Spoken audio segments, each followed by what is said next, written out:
On this week's episode of Comics Controllers, we talk about one of Marvel Comics' hottest ongoing series, Hawkeye by Matt Fraction. We also talk about another Derpy bird. Well, it's called Flappy Bird, but the whole situation with it and the creator is pretty derpy. All that and more on this, episode 10, Hawks and Derpy Birds.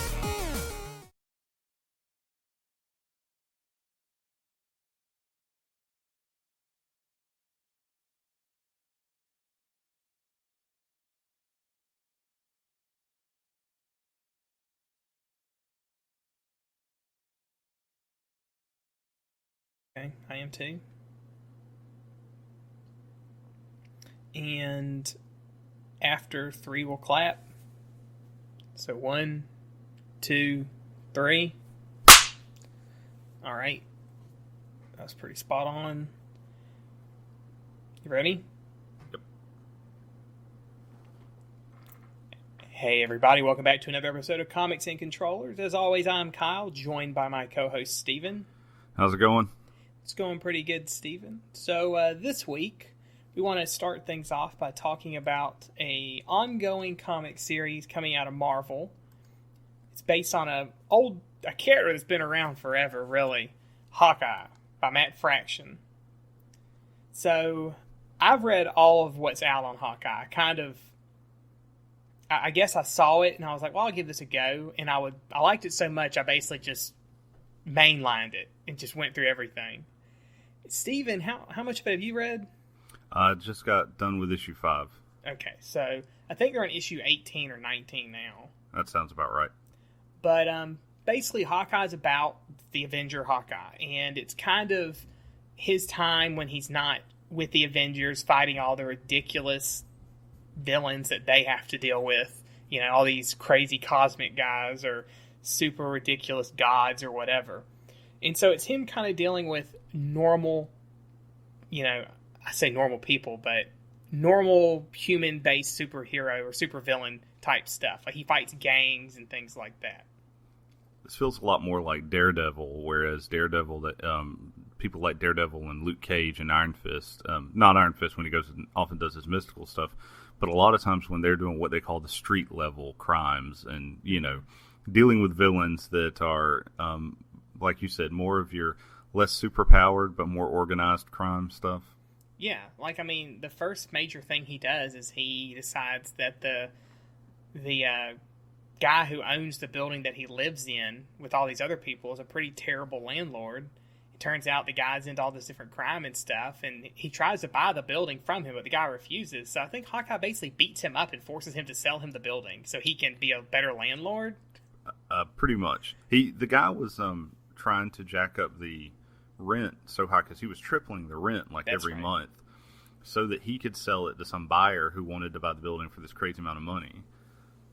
But so Hawkeye, who basically lives like a homeless man but has all the crazy money and dental and health plans that the Avengers give him, decided just to sink all his money into buying this building so he could be like a good landlord. Right, and I love how many times he points out that he's rich, but most of the time money does not solve his problems at all. Oh, no. In fact, a lot of times money is the problem. Later on, stuff starts happening with That's true, when he tries to buy the car, right? Yeah, and things are just issues for him. I'm going to say this right now, though. This is probably... I understand why this is... I think this is Marvel's #1 series. I know it was. I don't know if it still is, but for a while it was... For ongoing series, it was very high in the rankings. Yeah, it should be, because the stories are actually interesting, and you don't necessarily have here comes a 6-issue story arc. Okay, it's done, moving to the next thing. They're very fluid. Sometimes there'll be a one-shot thing, but it still corresponds to stuff that's gone on or going on, and then other times there might be a 2 or 3 issue, maybe longer. I know right now the point they're at, they're actually on a kind of a little arc that's following Kate Bishop. Right. She's kind of gone away for a little while. And it's interesting to see, because for those who don't know, Kate Bishop was the girl who basically took on the Hawkeye persona in the Young Avengers while Hawkeye was dead roaming around. Ronan. He was portraying himself as Ronan, the black hooded character that was Echo. Oh. I forgot all about that. Yeah, right when... Basically back at, before Secret Invasion was a thing, when they figured out that Elektra was a Skrull, they, the person who found out a lot of this information was Echo, and she was pretending to be this male assassin named Ronan. Okay, I do remember that. So basically, when she gave up being Ronan, Hawkeye needed to kind of go underground, so he took the costume and became Ronan. Okay. And so while he was doing that, she was being Hawkeye. Yeah. I mean, I like that character, Kate Bishop. Like, she's, she goes back to what we were talking about, like, the female characters always have to be so strong and snarky and stuff like that. She is snarky. She is. There's something about her, I think, that maybe it's just the way that her and Hawkeye play with each other. It's very good. Yeah, the banter is amazing. Yeah. I think you're kind of underplaying that a little bit, though. I would actually go to say that she's really kind of the breakout character in this series. Oh, yeah. And Pizza Dog. Right. Well, okay. Other than the dog, yes. But the thing is that you have this female character who, like you said, is she is more responsive in what she does. All of her snarkiness, and when she does kind of pick on Hawkeye and stuff like that, there's always a reason for it. It's not just a random, like, hey, I'm going to be a dick to Clint. There's a good reason why he is usually getting her ire, Yeah. And it's funny, too, because she even calls him out when, like, other people won't. She tells him, like, you've ruined people's lives and stuff like that. Like, all the women in your life, you've ruined their lives. That's talking true. About Mockingbird and then Spider-Woman. And then even Black Widow to an extent, because they're right. like partners in work. Yep. But I like the art they use in the comic too, because it's not that the typical comic art you see where it's super stylized and everything like that, where it's like everybody's giant muscles and all ridiculous. It's kind of minimalist. Yeah, it's a very minimalist style. I'm not a big fan of comics that have a strong lack of detail, especially with facial details and stuff like that, but it really works well for this series. They also do some interesting stuff with the text, whereas like you'll have an image of Clint or of Kate Bishop that'll have a black border, and the thought text will be written in white around the black border or under the black border, or at the bottom part of the black border. And it makes it almost feel like the old kind of 50s and 60s comics style strips with the, super expressive actions and stuff like that with the text. Yeah, I agree. But it works. It works very well for this comic. And there's a lot of comics, part of this credit is given to the artist, but part of the credit also is given to the style and the motif that they're going for here that I think makes it stand out. Yeah, I think one of the things, too, that kind of art style I think works really well for things that are very pulp or almost like noir detective-y, which this comic has that feel. Because it reminds me a lot of a series that Ed Brubaker did years ago called Sleeper. It had almost the exact same art style. It wasn't the same artist, because Hawkeye's had several artists it's had on for it. But it had that same kind of art style where it's very minimal and it's kind of dark. And they don't use really bright colors a lot. But it just fits so well. And it really lets you kind of feel the world that he's in. Like, it's not all bright and happy. I mean, he's still, even though he's a landlord of this building, the building's still a slum for the most part. Right, yeah. They just all hang out on the roof and try to forget their problems. Yeah, and there's some even great stories that happen, too, between Hawkeye and the tenants of his building. Like, where you get to actually have, like, real life stories between him and them and things going on where it's not Hawkeye the superhero, it's Clint Barton going out with these people doing things, trying to help them or whatever. Right. That kind of leads into my next thing about the dialogue. Some of the dialogue is odd, but it fits what I think they're going for. Yeah. I mean, like the number of bros.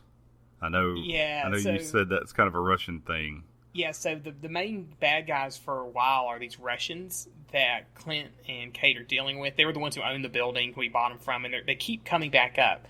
And they beat Hawkeye up several times. he gets beat up by them multiple times for doing various things. But they always say bro a lot. Like, bro, why are you doing that, bro? And I think it's just supposed to be, this is their take on the English language, and they're not really good at it, and so this is how they talk.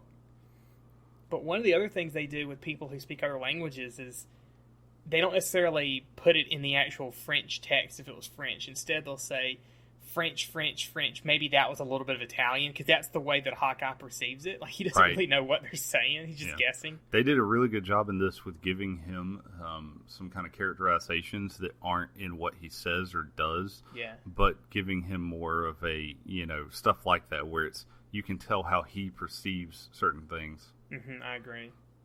And that really goes a ways to help you really understand the character and feel in place with him, like what he's doing or what he's thinking. So I overall I've just loved this series. It's one of those ones, like, I wish it came out weekly, because I would I would still eat it up. Yeah, I'm enjoying it.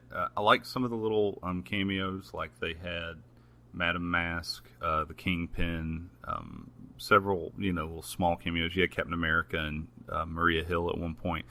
People that made sense. Tony Stark's been in there. Yeah, but you didn't have to use, it didn't feel like it needed to be. It felt like they handled it very well and still kept it kind of subtle. Yeah, and when they're in there, they're not like team-ups. Not like, oh, here he is, he's teaming up in his own comic with Captain America. It's more like Captain America shows up and says something like, Clint, you need to get your act together, or you need to do this, or you need to stop doing this. It's more of like he just shows up to push a plot along rather than show up to do the typical, oh no, we're going to fight, now we're going to fight together thing that they do when they team up. Right. One of the things is this one, I don't know about you, but this one seems a lot more violent to me. Like, Hawkeye is an Avenger, and usually don't think of the Avengers being violent until they kind of have to be, Mm-hmm. But in this one, there are multiple parts where people take arrows to the eyes. But yeah, so one of my things about Hawkeye has always been he uses arrows, okay? Arrows are meant to be lethal. That's mostly true, yeah. So if you fire an arrow at somebody, it doesn't matter where you hit them, it's going to hurt them. I mean, if you hit them in the shoulder, it's not going to be like, oh no, you knocked me down by hitting me with an arrow in the shoulder. It's like, no, you stabbed me in the shoulder with this arrow at a distance. That's why he always had the trick arrows, like with the nets and the bolo and the goo arrows and everything. Exactly, but that's very uber and goofy. And they even talk about that. I don't know if you've got that issue yet, but Kate makes fun of him for those arrows. Oh yeah, it's the great issue where they're trying to label all the arrows. That's like the whole point that he was trying to do, and he ends up getting in this massive attack. Yeah. Because he was looking for tape to label the arrows. Yeah, that's right. He was trying to find tape, and that's what caused this whole ordeal.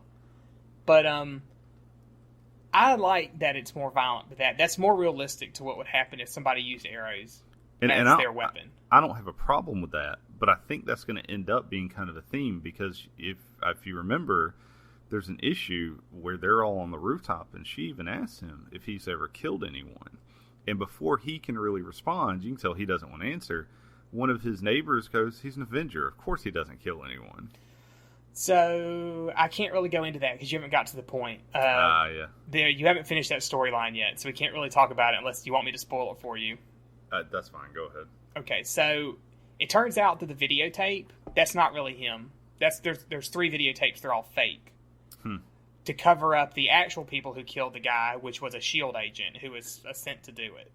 So there's actually a video of him doing it, a video of, I think, Iron Man doing it, and a video of Captain America doing it. Weird. And they have them out there. The reason they did it is because they knew they had moles. But there's 3 people. They didn't know which one was the mole, but they knew one of them was. And so they knew that based on which film was taken, they could determine who the mole was. And so it happened to be his was the one that was taken. Well, so he still tells her, I still told you I've never killed anybody. Yeah. That's kind of weird, though, because he seems just as like, oh, we have to get this videotape back when they tell him about that. Oh, well, yeah, because either way, it looks like him, and if it gets out in the press, they're going to think it was him, even though it wasn't. Yeah, no, that makes sense. Otherwise, it would end up with this S.H.I.E.L.D. agent who is undercover being outed, because they'd have to out him to save Hawkeye. Yeah. So that's why he wants to get it back. No, that makes sense. You're right. So, but yeah, that's the whole ordeal with that. That's Matt Fraction being a little sneaky there. Yeah, it was very sneaky, because at first I was like, wow, he did murder that dude, because the videos they show of it look like it. So, but, I mean, I don't have. I mean, it's the whole Avengers don't kill people. Wolverine's an Avenger, and I think he's killed a lot of people. Wolverine's killed probably. If you had a good guy in the Marvel universe who's killed the most people, it's got to be Wolverine, right? Punisher. Okay. Here's my thing about because that. Wolverine's killed people, but the Punisher's blown up buildings of people. I understand that, and you're probably right if you want to go off sheer numbers. But also, I don't know. The reason I would argue that one fact is a lot of time, Punisher's killing like nameless, hoodlum number 2. Wolverine has killed a lot of key people. But that still doesn't mean Wolverine's killed more people. He's just killed more important people. That's different. And I'm agreeing with you. I'm agreeing with you that sheer numbers. Punisher's probably killed more. I'm pretty sure you're right. I can't think of anyone else that's a good guy that has killed more people. I would also argue that most of the people Wolverine's killed have probably come back to life. That's a good point. I agree with you on there too, because most of the people Wolverine killed, the last one I can remember is North Star, and he's already back to life. So yeah. But in most of the people the Punisher kills usually stay dead. Yeah. Unless your name's Barracuda, and I think eventually he even still killed him. So the Punisher's death to rebirth ratio is way better than Wolverine's. You're right.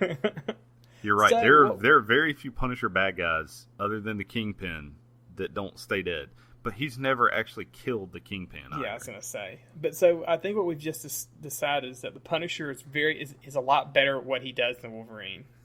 That's true. Wolverine can't permanently kill anybody, probably. If this was like a job, like if you were getting an assessment at your job, Wolverine would be hey, we're giving you an A for effort, but you really need to follow through on this. Yeah. Oh man. But so yeah, I don't think the violence is a terrible thing within. No, I just think it. I think it makes it more realistic. It makes it a little bit more realistic, and I also think that as long as they address it as a theme, I think it'll be fine. Mm-hmm. And he's also not dealing with like crazy people who are like, oh, my plan's to take over the whole world and turn you all into mollusks. He's dealing with people who it's like, I'm selling drugs on the street and I'm going to kill a kid who gets in my way. So it's more likely. Was that Skeletor you were channeling there? Any random bad 80s comic or 90s comic villain or cartoon character. Just checking. But overall, I really do enjoy the series. This is one I'll keep reading. I'm going to, hopefully over the next week, make it through up to the most current issue. And I will probably start. I found these on sale on Comixology. And just they're not paying us or anything, but a small plug. If you go check Comixology on the weekends, usually they're doing some sort of Marvel or DC or female characters or magic user characters, something. They're doing something, right? And I've just learned I go in, I buy up, as many issues of something I want to try out for 99 cents, and usually I end up really enjoying it. Yeah. They're pretty good about that. And it's good that you got the Hawkeye thing when it came out because it's totally worth it. Now, if Comixology wants to pay me or us, just send us an email. Yeah, you can just email us. I mean, we're not going to fight it. Yeah. But no, overall, this is one I'll probably stick with, at least as long as Fraction's on it. But Matt Fraction, for those of you who don't know, is a really, really good writer. He did an amazing job with the Invincible Iron Man series that he wrote. He worked, I think he did a little bit of work on Captain America. I know he did a little bit of work on Iron Fist. He's done some really good stuff. Yeah, his Iron Fist was really good. Way good, in fact. Probably what made me actually like that character. So, yeah, he's a hard character to get into. Yeah, because him and Luke Cage both are very 70s. Luke Cage was blaxploitation, and Iron Fist was kung fu movies, basically. I actually really enjoyed the original Heroes for Hire, what I've read of it. I haven't read much of it, but that was a good comic. Yeah. But yeah, so Hawkeye by Matt Fraction, you should totally check it out. It's really good. Even if you're not like normally into those types of, even if you're not into like superhero comics, it's good for that reason because it's not your typical superhero thing. It's very down to earth. Right. So, Kyle, I gotta ask. Okay. Do you have Flappy Bird on your phone? I do not have Flappy Bird on my phone. Yeah, I feel like I'm missing out. I don't have Flappy Bird on my phone either. I could have sold it on eBay for a lot. Yeah. So for people who don't know, what Flappy Bird is Flappy Bird is this mobile game, and it has this derpy looking bird, It is this very derpy looking. and there are pipes, and all you do is just tap the screen, and when you tap the screen, it makes the bird kind of flap his wings, and he moves up, and your goal is just to flap his wings enough to get him through the pipes. If he hits the pipes, he immediately stops and falls to the ground, and you got to start over. The bird is really hard to control, and you only get 1 point for a pipe, so all your scores are pretty low. Like, I know people who are excited when they get, like, a 70 or an 80. Wow, that's really ridiculous, because I could never get one when I played it on this one version of it. Are you serious? Yeah, because I couldn't even get through the first pipes. But basically, the deal with this game is that, like, it was created back in, I think, late last year, and it was just called Flip Flap? Flap Flap. Flap Flap. But they couldn't keep that name because somebody else had that name for something, so they changed it to Flappy Bird. And literally within the span of a couple months, it just took off. To the point where, like, the guy who made it, his name was Dong Nguyen, was basically making $50,000 a day off of ads. Because it's a free game. You don't have to pay anything for it. But it's a free game. So he was making it off the ads. And maybe there was, like, a pay to get a ad-free version. That's how a lot of those games go. Right. And if you know anything about how AdSense and stuff like that works, that means a shit ton of people were playing that game. Yeah, so $50,000 a day from this guy. But he decided that he was just going to take it off the market. He got tired of hearing about it because people were basically emailing him and tweeting him and just going crazy about this game, like yelling at him, telling him that he had ruined their life, they could never be productive again, and getting angry because the game was so hard. And he said he just didn't want to deal with it, so he took the game down. So you can no longer get Flappy Bird on any Android or Apple devices. Yeah. In fact, because you can't get it, devices that have it, people have been trying to sell them on eBay for thousands of dollars. Which is ridiculous, and I think it's already shot down a lot, but for that first week or so. I don't think that they were actually selling either. I think what that is there's an eBay scheme that people do where they'll put up an item, then they'll have an alternate account that will buy it out or bid on it. And they don't, have to pay anything because it's their own account. And so then what they'll do is they'll put the item back up and say, look, we've sold items at this value before. So if people look back at histories, they can see, oh, well, this item has sold for this, so maybe it is worth that. That's pretty shady. It is very shady. There's a lot of eBay stuff like that. I don't know if that's really what was going on, but I can't believe people spending thousands of dollars on an iPhone 5 that had Flappy Bird. Yeah, I'm not sure if anyone was stupid enough to actually buy a phone just Flappy Bird. I'll tell you right now, if you were considering that, you can go torrent Flappy Bird and play to your heart's content. Plus, there's like 1,000 other versions out now that people did right after Flappy Bird went down. There's an MMO version. Like there's an MMO. Yeah, when you play Flappy Bird, the MMO, what happens is it's you and everybody else all playing at the same time, and you can just see all the little birds moving around. In fact, I saw where somebody plotted the success rate of Flappy Bird for the MMO version, and pretty much most people die at the first pipe. Yeah. There's a wrestling version for those of you who are wrestling fans. It's called Flappy Bryan. It's based off Daniel Bryan. Oh my God. And whenever you go up, he says yes, yes, yes. And whenever you go down, he says no, no, no. It's pretty creative, actually. That's pretty good. Yeah. I've even seen where people who have some of these like Android watches have got it on their watch now, so they can play Flappy Bird on their watch. Sure, why not? Yeah, and people who have the smart TVs, they have it on their TV so they can play it. I don't even know what to say to that. But really what this kind of comes down to is talking about, and we've talked about some mobile gaming stuff in the past here, but really this is kind of a terrible thing for multiple situations. One, this guy who made this game, and I'm going to say this is like the most unoriginal game in the entire world. Like, the pipes look like the pipes from Mario Brothers. Yeah. It's just to tap the screen, you just tap it, and then he just flaps his little wings to fly. That's all there is to it. There's nothing. It probably took this guy basically all of like 2 hours to make this game. And you could easily argue that the bird looks just like the fish from Mario Brothers 3, the flying fish. It really looks like I don't have it, I haven't sat down and analyzed it, but I would put money down. But I think these kind of games show that like mobile gaming is so unpredictable and so ridiculous that you can't. It's one of these things like a lot of companies are trying to get into developing mobile games. And I'm like, why are you doing this? It's so random that what's going to be successful on here.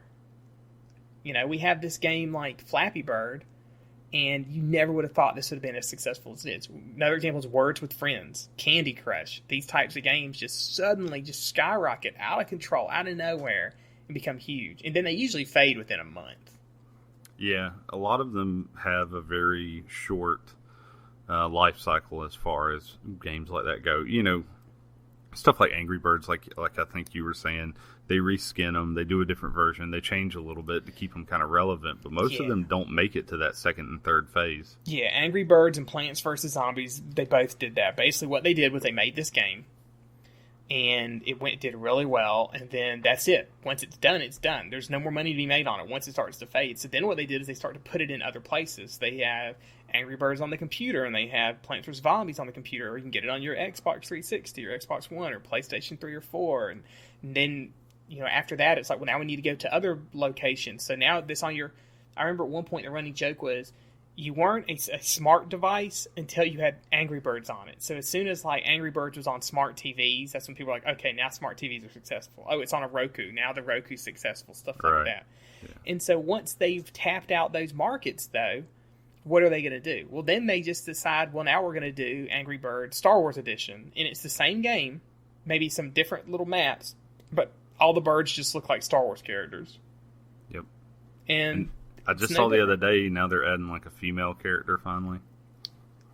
Really I think it's for Valentine's Day. Yeah, they'll do that. They have seasonal stuff. Like they had like Shamrock stuff and pigs that look like leprechauns and Angry Birds for the what do you call it, St. Patrick's Day one time.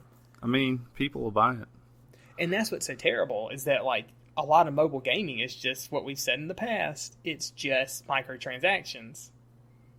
I mean, Flappy Birds is probably one of the few that wasn't, but it's still ridiculous that this little tiny game that was what it was became this huge explosion enough that while this guy was making $50,000 a day, he was just like, forget it, it's not worth it, and just took it off the market.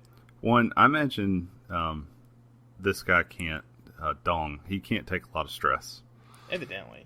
And two, this story, and I think I said this to you earlier, just reminds me how much I really despise people as a whole, usually. Because if you go read the tweets, I didn't read all of them, but I read a huge chunk of them. And some of them you just want to look at that person and go, why is your life so sad that you feel you need to blame the creator of this game because you can't take your hands off the game? Yeah, that's true. I mean, it kind of goes back to the whole people just complaining about stuff because they have to or want to or need to. You know, like anytime there's any sort of story or video or something that's comments, just don't read them. There's really no reason. There's not going to be anything good in there for you or the person who does it. Heck, when I made some YouTube videos, now I would have people who would say, hey, good video, this is really helpful, thanks, it's great. And then I would always have some random person say something terrible. Yep. And I'd just be like, and for no reason. For no reason. And I'll just be like, banned. I was like, I'm just going to block you. I was like, I'm not even going to comment on you because that's just going to feed, you don't feed the trolls. You do not feed the trolls. Don't and the internet is for trolling, if you can't tell. I mean, yeah, literally. If I was this guy, all I would have done is I would have just been like, that's fine. And I just made another Twitter account and not linked it to my Angry Bird, my game. And I would have just I would have made a different email account and not linked it to the game either. And you can spam those things all you want all day, but as long as I'm getting my $50,000 in ad revenue, I'm fine. This guy needed to hire me. Pay me half. I'll take $25,000 a day. I'll delete your email. I'll answer all the people on Twitter. Hell, I'll deal with all that. All you got to do is pay me. He could pay me, and I would be like, I'll handle it. And you know how to handle it? I wouldn't answer anybody because you don't need to give them any attention. You just keep every day you reformat the Twitter account so it's blank like every day. Yeah, I wouldn't even do that. I would just say I would just let them post to their heart's content, and then maybe every 2 or 3 days I'd post on there. It's like, we're currently working through your feedback. Period. That's all I'd say. Your opinions are important to Your us. opinions are valid. Your opinions are valued. Please stay on the line for the next available operator. And that is how you correctly deal with customers. Yeah, but these types of stories like this, though, it's what's making larger companies go to these types of games, because they're like, these games are so easy and cheap to make that we could actually like just pump them out and make tons of money off of them, and they're not going to pay attention. They're going to do like we said, just ignore it. You know, if EA does something like this with like that Dungeon Keeper game, they're just going to ignore it. Yep. And they have ignored people's comments on it.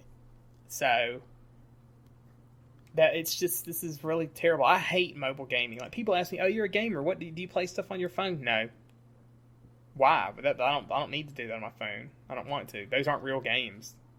I don't understand any of those microtransaction style of games like Dungeon Keeper or Candy Crush or anything that I have to pay money to play through. It just seems like the biggest scam to me.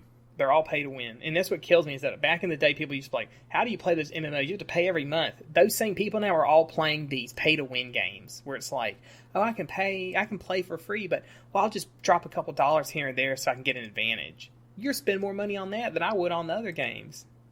Yeah, and I understand, like, some people use the whole analogy of, oh, it's just like when you used to go play in the arcade.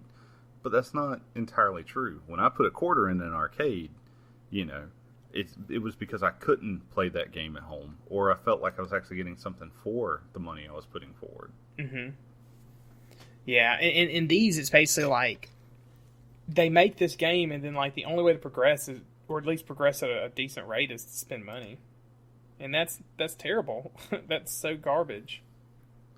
Yep. But stuff like Flappy Bird just makes these companies think that's, you know, we should totally do that. You know, we should keep going. Like, I remember when I think it was Namco put Katamari Damacy on the iPad. Like, I love that game. So I was like, heck yeah, I get it. They give you like 2 or 3 levels for free, and then you got to buy the rest. I was like, nope, never mind. Uninstall. Yeah, don't want this. You know, if you'd have just said like flat rate, buy the game, get all the stuff, but it's a different thing where you're like, oh, it's this much, and then you keep buying more stuff as we do it. No, not when you're only giving me 2 at a time. Just give me the whole game. It goes back to the whole DLC garbage and everything. It's just ruining this gaming. Make a whole game. Don't make a third of a game and then sell me the rest of it later. Yeah. Make the whole game. I'll give you an example. Like, right now I'm playing The Last of Us DLC. Mm-hmm. The Last of Us game was amazing. The DLC is really good. But I almost didn't buy it because it's $15 for 2 hours worth of gameplay. Now, it's good. I'm paying for something. I'm getting something. I still don't know if it was worth $15. $15 for 2 hours of gameplay? I can think of plenty of games for $15 that would give me 10 hours worth of gameplay. Steam sale, I could probably get a couple of different games, you know.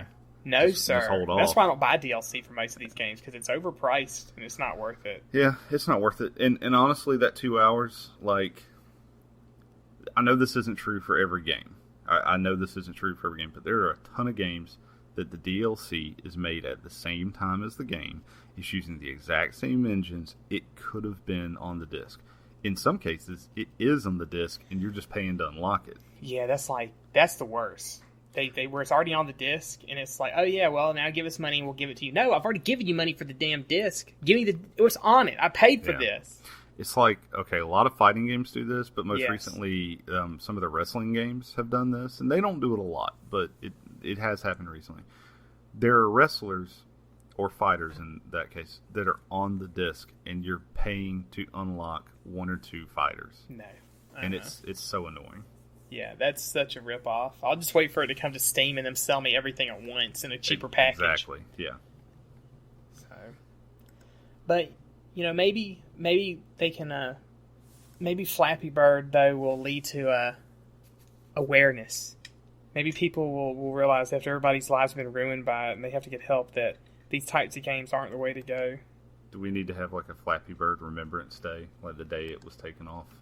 You joke, but somebody on Reddit did that. They're all like, never forget, and they had a picture of Flappy Bird and the date it went up and the date it went down. People will forget in a few months. They will. This is not going to last. the attention span of things like that nowadays is so small because of the internet. Like, because we get so much stuff happening at once so quickly, it's very easy for things like that to fade away into memory super fast. You know, Flappy Birds is a hit today, and then tomorrow it's Flappy Bird or whatever. I don't know. Something similar. So. Yeah, and I don't know. I mean, I'm glad that Dong is not so affected by this. He said he was still going to make, more games. He's still going to rip off other Nintendo properties. He's going to rip off other games. That's fine. I know he wants his peace and quiet. He'll go into that void very quietly. So hopefully we won't see something like this, too soon. But it's going to happen again. Yeah.